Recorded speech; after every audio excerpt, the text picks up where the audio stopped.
Blackout Poetry and the Draw feature. Blackout Poetry was founded by Austin Kleon. Suffering from writer's block and unable to find his own words, he used the words of others, inventing Blackout Poetry.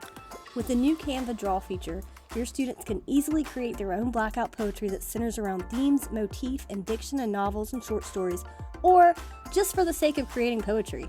While Kleon used newspapers, I've opted for pages of popular AP novels and short stories, The Yellow Wallpaper, Frankenstein, The Picture of Dorian Gray, and The Telltale Heart for middle school age groups. First, you pick a page from the story and add it to your template. This template is available for you at the end of the video. Next, you're going to skim the page for words that resonate. If this is a novel, they will be looking for words to tie to the theme. Use the black marker to box out those words. You can add a drawing to the page and use the highlighter feature to add color or shade. I drew the Frankenstein and then thought, oh my gosh, this is cool, I should document this.